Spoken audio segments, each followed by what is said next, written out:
All right. Welcome back to the Career Relaunch Summit. I am so excited for you guys to be here. Oh my gosh. Type in hashtag full day. If you've been here full day with me, I want to see that. Thank you so much for your support, but also investing in yourself. I am so proud of you guys. Are you guys ready for our last speaker of the day? Yes? Can you please type in hashtag go Jack there? Go Jack. Okay, I'm going to introduce Jack first of all. Jack Kelly, he is the founder and CEO of Recruiter and Compliance Search Group.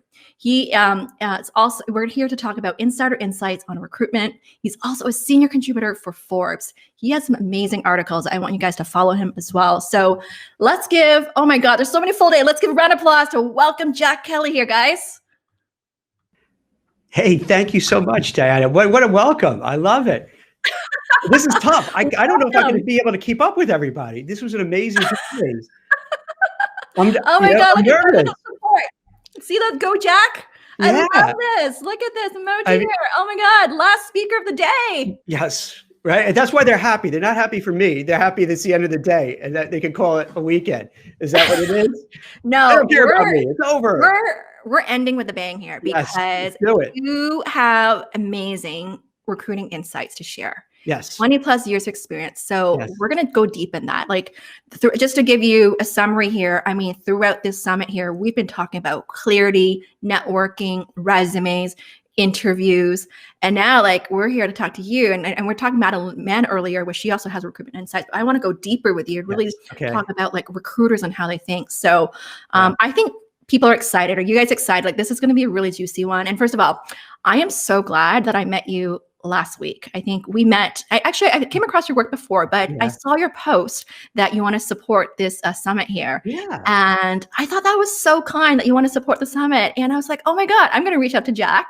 And then I saw your background. I was like, oh my God, I should invite him to come speak as well. My final speaker. Well, I appreciate it. And hope I can live up to it. I'm going to try hard because seriously, you had some amazing guests. Some I'm familiar with and I've spoken in the past, but a lot I haven't. But I got to tell you, they offered such great insight. I was captivated. I was watching all of them and they were brilliant, really brilliant.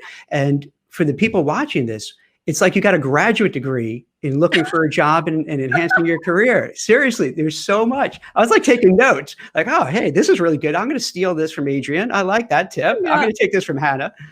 Yeah, I love it. Well, thank you for also participating and joining as well. And I have to say, there's some like people have been here full day. I actually wonder if has anyone been here to full summit, the last 2 days with us, a full summit. Please type that full summit here. So Jack, to kick things off, what's one thing most people don't know about you?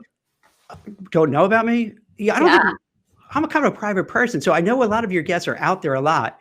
I'm not out there that much. So they probably don't know much. I will say this, they don't know that I have my daughter right to my left here, and my son knows he's outside the door coming in. So they don't know that I'm really bad with technology.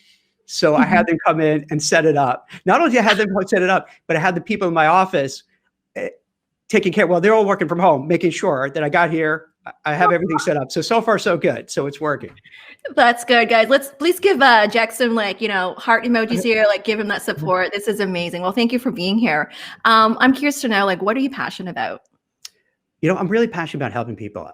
You mentioned about Recruiter, and we started that right kind of at the beginning of the pandemic just to help people. So the whole idea with Recruiter was that you started seeing millions and millions, and I think it's up to like 71 million people filed for unemployment since the pandemic started. And I thought, hey, what can I do to help? And we started Recruiter, which is a platform, a very straightforward platform where people could contact each other, as Austin was talking about in his segment, to find people who can kind of get them in the door. So let's say if you want to work at Morgan Stanley and see somebody else who's there, say, hey, can you help me out? Can you put me in front of that right person in HR? We also have these meetups, kind of like this, but will be kind of a Q&A where people have questions and in real time we'll help them out in terms of their job search and so on. So I'm really passionate trying to help people, especially what's happened lately, because it's tough. I mean, for some people, this is really hard. This has been the hard, and I know it sounds cliche, but when you speak to job seekers day in and day out, you realize the pain that so many people are going through.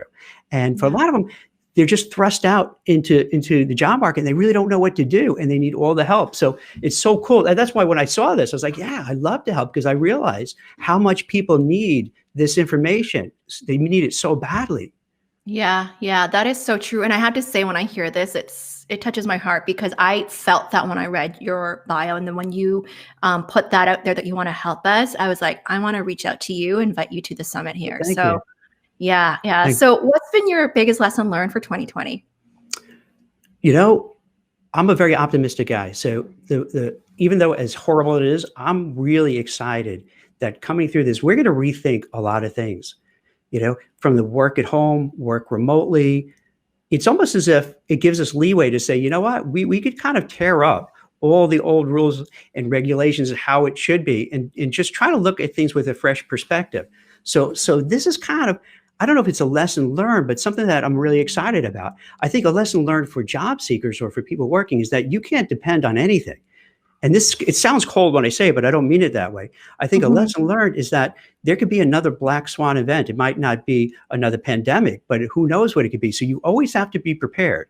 You can't just sit back and say, you know what, I'm doing well in my company, everything is going great, and put your feet up on the desk and everything is cool. You always have to keep your eyes open. You always have to be kind of seeing what next. What if something happens? Do I know what I'm going to do? Do I have a plan B? Do I have a plan C? Do I have maybe a side hustle? Do I have a gig that just in case I lose my job, I have something else coming in? So I think the idea of safety is a little gone. And I think people have to take more control over their career, because there's so much uncertainty that is going to come up that they'll be more confident and they can move forward, because they're not just solely dependent on that one job. Yeah, absolutely. Yeah. Someone said that too. David said that today, having a plan B there. So I love that. I love that. Can you share with us a little bit more about your recruiting background? What type of roles you recruited for, industries? That will kick into our topic here. So I've been doing this for almost 25 years. So I started in elementary school. I was really young when I started. And I was a recruiting prodigy. You know how like they have the chess players in Russia back in the day where they would train them. So yeah, they saw me in third grade and said, okay, you're gonna be a recruiter, and trained me. And so I focus on Wall Street. So I place senior level executives on Wall Street with investment banks, hedge funds, private equity, trading firms, you name it, really across the board. And in particular, I place a lot of compliance people. And compliance people are the ones, they're like almost the police officers on Wall Street. They're the ones to make sure you're not trading inside information. You're not having people sending money through the banks to do bad things, through organized crime or terrorist activities. So they're watching out to make sure they're safe. So there are a lot of lawyers, risk people, auditors, anti-money laundering people, compliance, and place thousands of them, thousands of these folks over the years. Yeah. Oh my goodness. That's amazing. Okay. So I'm sure you have tons of stories you can share with us on recruiting here. Amazing. So let's kick things off on your topic here. All right. On insider insights on recruitment. So my first question is, what's the difference between agency recruiters versus corporate recruiters? How do they work differently? See, that's a really great question. And this is what I think, Diana, this is really why I was so excited to talk about it, because I think a lot of folks they don't understand how it works. So an agency recruiter, the vast majority of agency recruiters are what you call contingency recruiters. And what that means is that you're working on an assignment. Let's say, Diana, you're working for ABC, Widget Company International. You'll say, hey, Jack, can you and your company help recruit for someone? I'll be, sure, great. But then you're going to call 10 other recruiters and say the same thing. And then you're going to kind of recruit yourself at your company, and you're going to post jobs on LinkedIn and everywhere else. So when you're a contingent recruiter, which most are, it's you got to do it. If you don't get that winning candidate, you don't get paid. And they're nice fees. You get paid. So like recruiters, usually you get 20, and my recruiting friends are all going to hate me because I'm spilling the tea here, is that if you don't place that person, you don't get paid. And usually you get, 20, 25% fee based on the salary of the person if you successfully place them. So it's kind of a race to get that candidate before anybody else. An in-house recruiter, it's a little different. They have hard work to do because they have to find people as well, but you get a salary and you have a home, and you don't have to worry about if you don't make a placement, you don't have to worry about not eating. So it's a completely different dynamic. I mean, both search for people, both try to, place people, but from the recruiting side, it's a very, I don't want to say cutthroat, but it's kind of it's a very rough around the edges kind of business, if that makes Yeah. sense. Yeah. So what does this mean to job seekers? Like knowing that, most agency recruiters on a contingency model, how does that impact, job seekers? Like what do they need to consider here? That's such a great question, because here's what happens. I'm curious if, for the people watching, have you had bad experiences with recruiters, or have you felt blown off or ghosted or didn't get feedback? And if that's the case, I'll tell you why. Because you're only going to get paid if you find that winning candidate. So there's a financial incentive that if you have a job where you have to find someone who fits exactly right and go after that person. And everybody probably there, tell me if you've seen this. Like, you ever have a recruiter who's like all over you, who like nonstop, and you're like, what is wrong with this psychopath? Why won't they leave me alone? It's because they know you're good for the job. And if they can't get you in the job, they don't have anyone else, and they're not going to get paid. And all the time they spent on that job search is for nothing. Yeah. Big motivation. Conversely, Diana, if let's say someone is a great person, fantastic, but doesn't have the right skills, they're going to say, I got a lot of other people to call. I can't place you. Goodbye. And it's terribly rude. It's awful, but that's what happens. And that's when you get ghosted or you feel blown off, it's because they're making the calculation. Hey, if I spend a lot of time dealing with Diana for this compliance role, she's not really a compliance person. She's a career. She's nice, but I'm not going to place her. So every minute I'm spending with her, I'm losing this race to find the candidate. Yeah. It's the priorities, right? Yeah. It's the priorities, because I always say recruiters don't work for you as job seekers. They work for the employer. Right. Their job is to find the best candidate, not necessarily find the job for you. Obviously, they're going to help you find the job. But at the end of the day, they need to focus on filling the role for the employer there. So much feedback here. What the questions you asked of their experience. Most people are saying ghosted constantly, pursued, then ghosted, actively recruited, then ghosted. Because here's what happens. It's so frustrating because it's so easy to send, especially now, you send an email, you send a text and say, hey, Simone, I'm tired. I'm sorry I didn't get back to you, but here's what happened. And that's it. But they don't do it. Yeah. I think as a business person, it's the dumbest thing for people to do, because it just makes people hate you and not want to deal with you, and you get a bad reputation. And it's so easy. Even if you're scared, you know what? The way I look at it, even if you're scared to tell the person that they didn't get the job, leave a voicemail at 4 a.m, 1 a.m when they're not going to get it. So at least you say sorry, do something, send a text.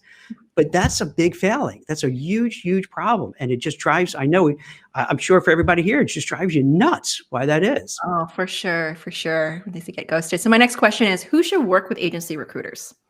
I think everybody should have it. I know you had some guests such as Austin, who was talking about, it really, not relying on filling out applications and sending resumes, but find people who could kind of give you entree to the job.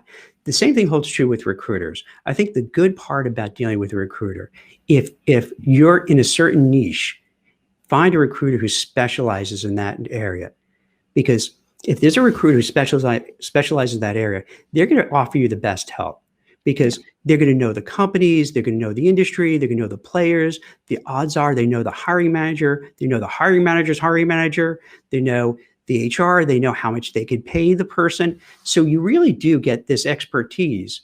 And as Diana pointed out, the company pays for it, not the candidate. And beware, if you have a recruiter asking to pay, I'm not going to disparage anybody, but just be very leery, because that's not the standard. So the company pays. But if you find a recruiter, who really knows the area, that helps. But what happens too, and this leads to frustration, and I bet you a lot of people see this too, the frustration is this: if a recruiter doesn't specialize in your area, a lot of times they can't help because they don't know it. I'm a really good recruiter for Wall Street, but if there was like a Java programmer who's like a genius, you're not the right recruiter. I wouldn't know what to do. I literally wouldn't really know how to judge how good they are or not good.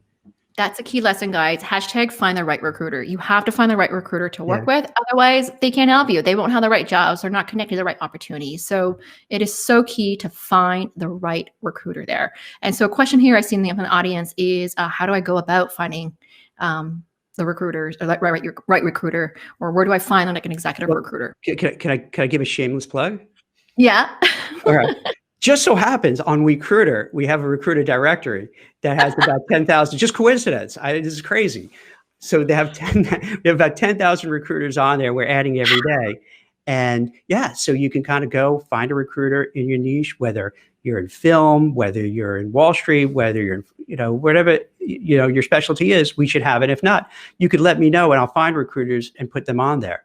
Because what we're trying to have is a really cool database. And in fact, also I'm doing something that I think a lot of your other guests would appreciate. We're also putting on a career coach resume writer database too, so that people could kind of find, Adrian and Hannah and all those, Madeline, all those folks too, and make it easy for them. So in one place they could find, hey, here's where I can go, and find these professionals. That's amazing. Now, that database that you have, is that mainly in the US base? It's mainly now in the US, but it's growing. And yeah, and I know a lot of Canadians are represented lately. So yeah, we got a lot of Canadians. I'm based in Toronto, I'm in Canada, so we have a mix of audience here. But I know we have people all over the world here. Amazing, amazing. I love this. So, what is the best way to work with recruiters? I think what I would suggest is that part of your whole process, as people throughout the last couple of days we're talking about getting your resume, what to do on LinkedIn, is that you do a little homework, whether it's for Recruiter or you look in Google, ask some friends, people you trust. You don't want to blow up your spot. So you want to say, hey, you moved, you have a great job. Who did you use? What recruiter? I also would look at, then you want to use all the data. So you want to kind of then cross-reference it and say, Shirley, I'm looking at some of the people commenting, Shirley saying, hey, she liked this kind of recruiter. Let me go on LinkedIn and see the type of jobs in my niche and who are the recruiters that are there. And then you could go to the same thing with some other job boards. So then you get a feel, this person seems to be really active in the space. Then check out their website, make sure it's like legit looking, and then see, do they have the type of jobs, you're looking for? So a combination of just chatting with people, talking to them to get some feedback, but then also doing some homework and see, okay, it looks like this person does a lot of recruiting in my space. It's worthwhile for me to get in touch with that person. That's a good one. Yeah, I like that. Another one I know commonly asked is, what do recruiters look for? I know it really depends, but if we can maybe give some guiding principles of what recruiters look for. And I'll move into my next question as well. This is a good one. I'm glad you asked, because this goes back to what you're saying about how the companies will pay the fee for the recruiters and retain the recruiters.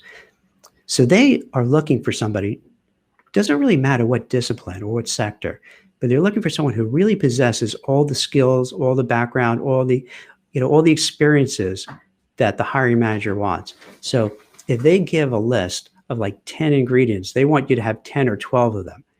So what happens then when a recruiter gets that, they have the pressure from the company to find people who fit that bill. Yeah. And I bet you a lot of people here, it results in a lot of stress and anxiety, because then you say, wait, hey, Jack, maybe I have 3 out of that 10, but look at the university I attended. I have an advanced degree. I'm really super smart. I'm very talented. And you'd be right. But the recruiter is in this bind because I know this person is awesome, but I know the company wants to have all those things. Yeah. And that's why, it's like if you feel that from a recruiter or even from an internal HR person, because they're asking, and in my opinion, these companies just ask way too much. It's not reasonable what they ask for a lot of times. So it just frustrates everybody. I hear you. And here's the thing, guys. I think what we need to understand is oftentimes when employers hire recruiters, like agency recruiters, to help, it's because they've already had difficulty filling the role on their own.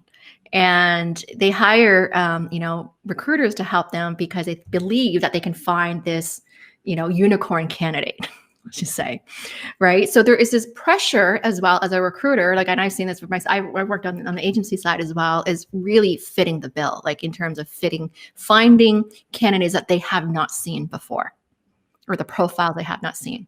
You're so right. And that's what it is. So that they figure, hey, we're paying you, Diana, when you were a recruiter, when you wore your recruiting hat, we're paying you to find this, purple unicorn, and if you don't find it, well, what good are you? So there's a lot of pressure to find that exact fit, to say, hey, if you can't find it, you know, we're not going to pay you for it because we could find it someone on our own who doesn't meet it. Exactly. Yeah. So my next question is how to get recruiters to respond. This is a common one.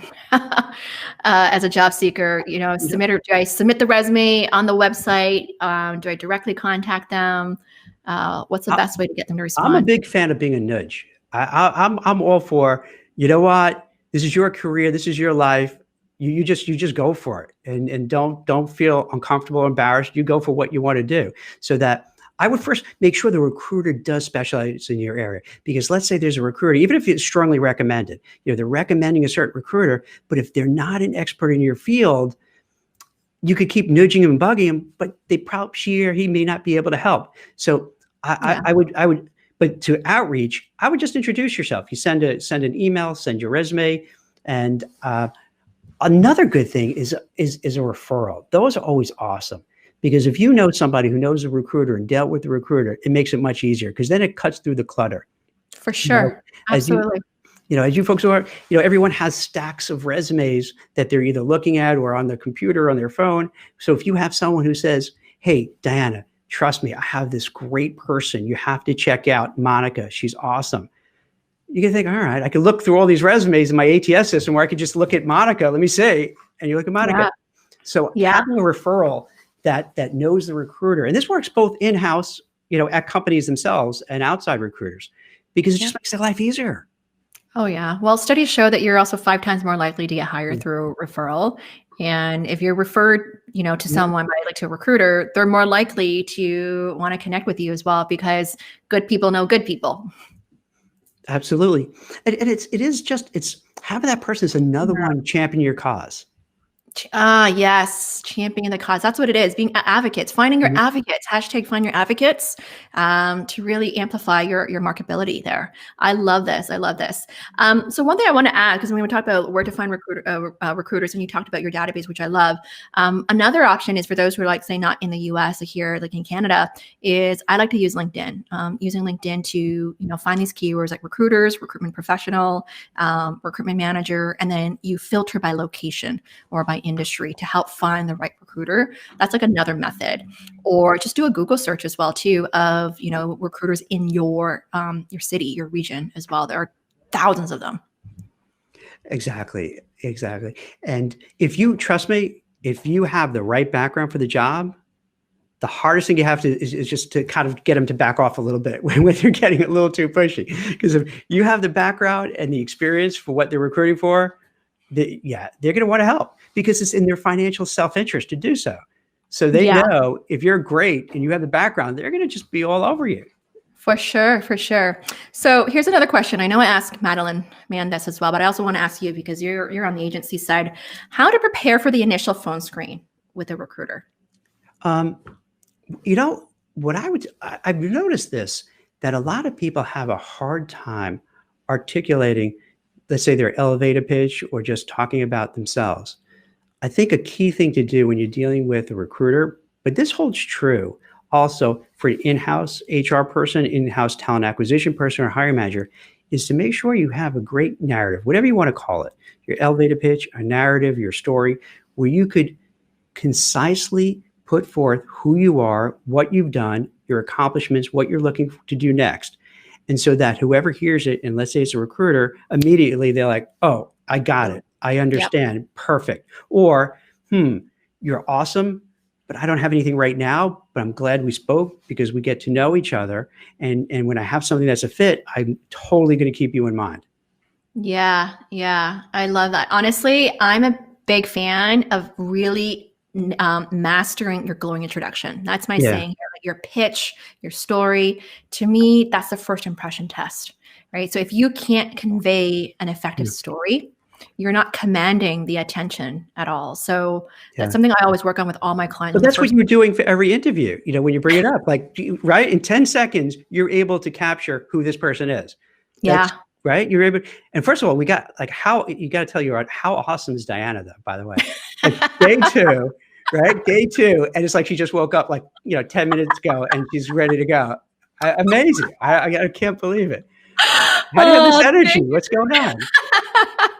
I think after this, it will deplete. I know Is that that. what it is? Right. This is it. It will deplete after this. My kids are going to come back home. Yeah.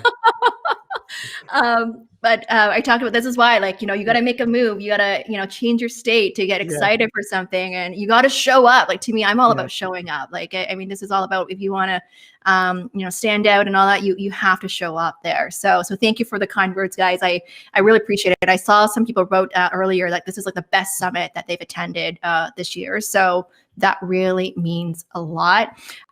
Do you guys have any questions for Jack? I think this is amazing on top of recruiters. Anything else that you want to share about insights about recruitment or what people need to be aware of going forward in terms of working with recruiters? I think the biggest thing is this, where, as I mentioned before, you want to make sure that you find a recruiter who specializes in your area. So, because that's probably one of the best way to get inside the door. Because if, let's say within my industry, within Wall Street, so if they know the different companies, they know the whole tier system, they know what type of people they look for, they understand the culture, they understand the compensation. So then they could kind of guide you through the whole interview process because they really know what's going on, as opposed to if you go in cold, it's every step is like you're in the dark. You're not sure what's going to happen next. So it's like somebody's like holding your hand and walking you through the whole process. So I think that's great. But also I would suggest just knowing the fact that the whole financial setup is such that it's just not a great system. So it doesn't mean, and I could see a lot of people getting disappointed, discouraged, because it's natural to say, like, why am I not getting a call back? Why am I not getting feedback? Why am I ghosted?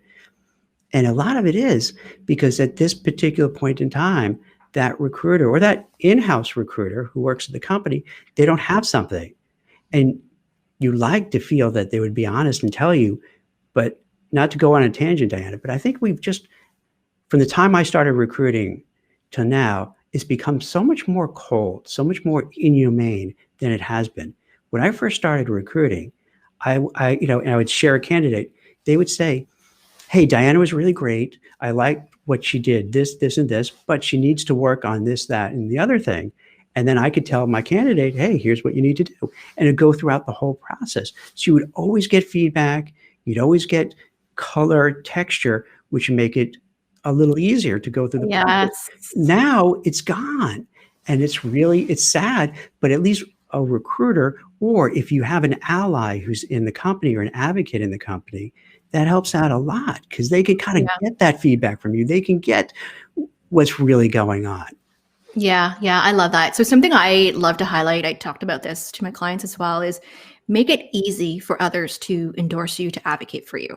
And so what I mean by that is you have to provide them information of your assets, right? In terms of what makes you awesome, like what are your strengths, what's your unique value prop, what are your proud accomplishments, what are your results? You need to know that information and provide that information to a recruiter so they can build a business case.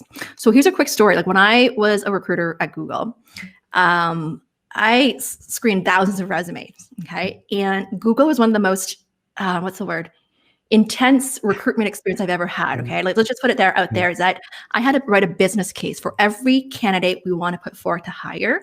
I had to write like a report card. It was like either between anywhere 30, 90 pages of a business case that I had to write how amazing the candidate is. And in order for me to do that as a recruiter, I need to gather the information from the candidate.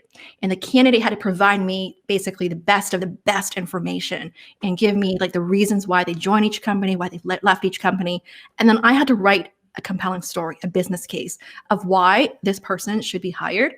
And I had to document all the interview answers from every interview they had with the interviewers. The interviewers had to track all that. And so I've really learned that if you don't provide that information to the employer, they can't pitch you. Like the recruiter can't advocate for you successfully there or compellingly. That's a lot of work. See, on the agency side, you don't have it's more freewheeling. You don't have to do as much, but that's a lot. But to your point, see, that's it, because you need to really be able to tell your story to people, because otherwise, think about it. You have so many millions of people out of work, so many people worried about losing their job. So many, like everything is up in the air. So that these companies are inundated with resumes. And if you don't stand out, if you can't tell your story, if you can't pitch yourself to a recruiter so they go, oh my gosh, this person's great. Or pitch yourself to, and it sounds crass to say pitch yourself, but this is what it is, to, the internal HR people and the hiring managers, and have a really effective story so that they're like, oh, I get it. Yeah, exactly. Yeah. Guys, put it in there, hashtag pitch yourself. At the end of the day, you're going to have to pitch yourself, no doubt. I love doing interview coaching because at the end of the day, you need to be able to answer why you. Why should the employer hire you? And you have to know what is your competitive edge and your competitive advantage there. And the thing is too, it sounds crass. As I'm saying, it feels kind of icky, to say, hey, you got to pitch yourself like you're a product and not a human being. But actually, the recruiters, the hiring managers want that because they don't want to have to sift through all these applications and resumes and I don't know. But if they feel, wow, Diana is great. She has everything that we need. And, because you're just articulating point 1, point 2, point 3, point 4, they're like, thank you. So they actually want that. You know what I mean? So you may feel uncomfortable kind of saying, hey, here's who I am. Here's what I'm about. For a recruiter, I could tell you makes my life so much easier because now I get it. Oh, okay, great. Now maybe you're perfect for this one job we're talking about, or maybe even better. This happens all the time. You're even better for this other job I have over here. Let's take a look at this one. Yeah, absolutely. I'm just going to answer a quick question. Someone asked, isn't a Google group decision? Yes, it's a group decision hiring making. But essentially, all the interviewers have to say yes in order to move forward. And if they all say yes, then I can write the business case. And then it gets submitted to a hiring committee for review. And then a group of people will review it. If they don't like what I wrote, I need to update it again to build my case. And then from there, it goes for a compensation review there. So it's a very strict process there. It's not easy to get hired. I read, the stat, I remember them telling, it's harder to get hired into Google than getting into Harvard. Especially given that process, because it's so time consuming, huh? Yeah. Oh my God, this was so good, Jack. Thank you so much. Oh my God, we learned so much about recruitment, the insider information here on agency recruitment. I love it. Tell me guys, what are your key learnings? I know you guys been putting in here, pitch yourself, why you. Absolutely. And I saw someone had how do I write my story? I'm going to do a shameless plug as well. If you check out my website, mymarkley.com/courses, I have a mini course called Mastering Your Glowing Introduction, where I walk you through my framework and process of how to tell a great story and have tons of examples, my frameworks to guide you through, and also how to present yourself effectively on video camera there. Oh, that's another thing for a recruiter. I'm so glad you said that, because that's another skill you have to be able to do. Right now with this, I'm so weirded out because when I look one way, the other way, it's reversed. Yeah. So you got it. Yeah. You want to be so prepared when you're speaking to a recruiter that you've checked out, the camera, the lights, the sound, because you could be fantastic, but if the lights are not working, the camera's buggy, your phone is all glitchy, you're going to blow it. So you have all these little things also you have to watch out for. Yeah, the little things, right? Thank you so much, Jack. This was so amazing. And guys, make sure you check out Jack's websites there. Follow him on LinkedIn, YouTube. I know you just started your live as well, right? You got your live show. Yeah. Amazing. You got to join me. You got to come on. Yeah. Let's plan something for next year. We'll definitely. That's much pressure that I put on you on the spot, right? But I'm doing this for your audience because this is what they have to do. Hey, you got to show. You got to make your shot. That's it, right? You got to shoot. I know. Absolutely. Yeah. So that's a departing recruiter tip, right? You always ask for the order. Ask for it, right? Yeah. Ask for the job. Absolutely. Yeah. I will love to. I will love to be on your show next year. Yeah. And guys, make sure to check out Jack's writing as well at Forbes.com/sites and /Jack Kelly there. Okay. So thank you so much. I want to wish you a happy holidays and enjoy your time with your family. Stay safe.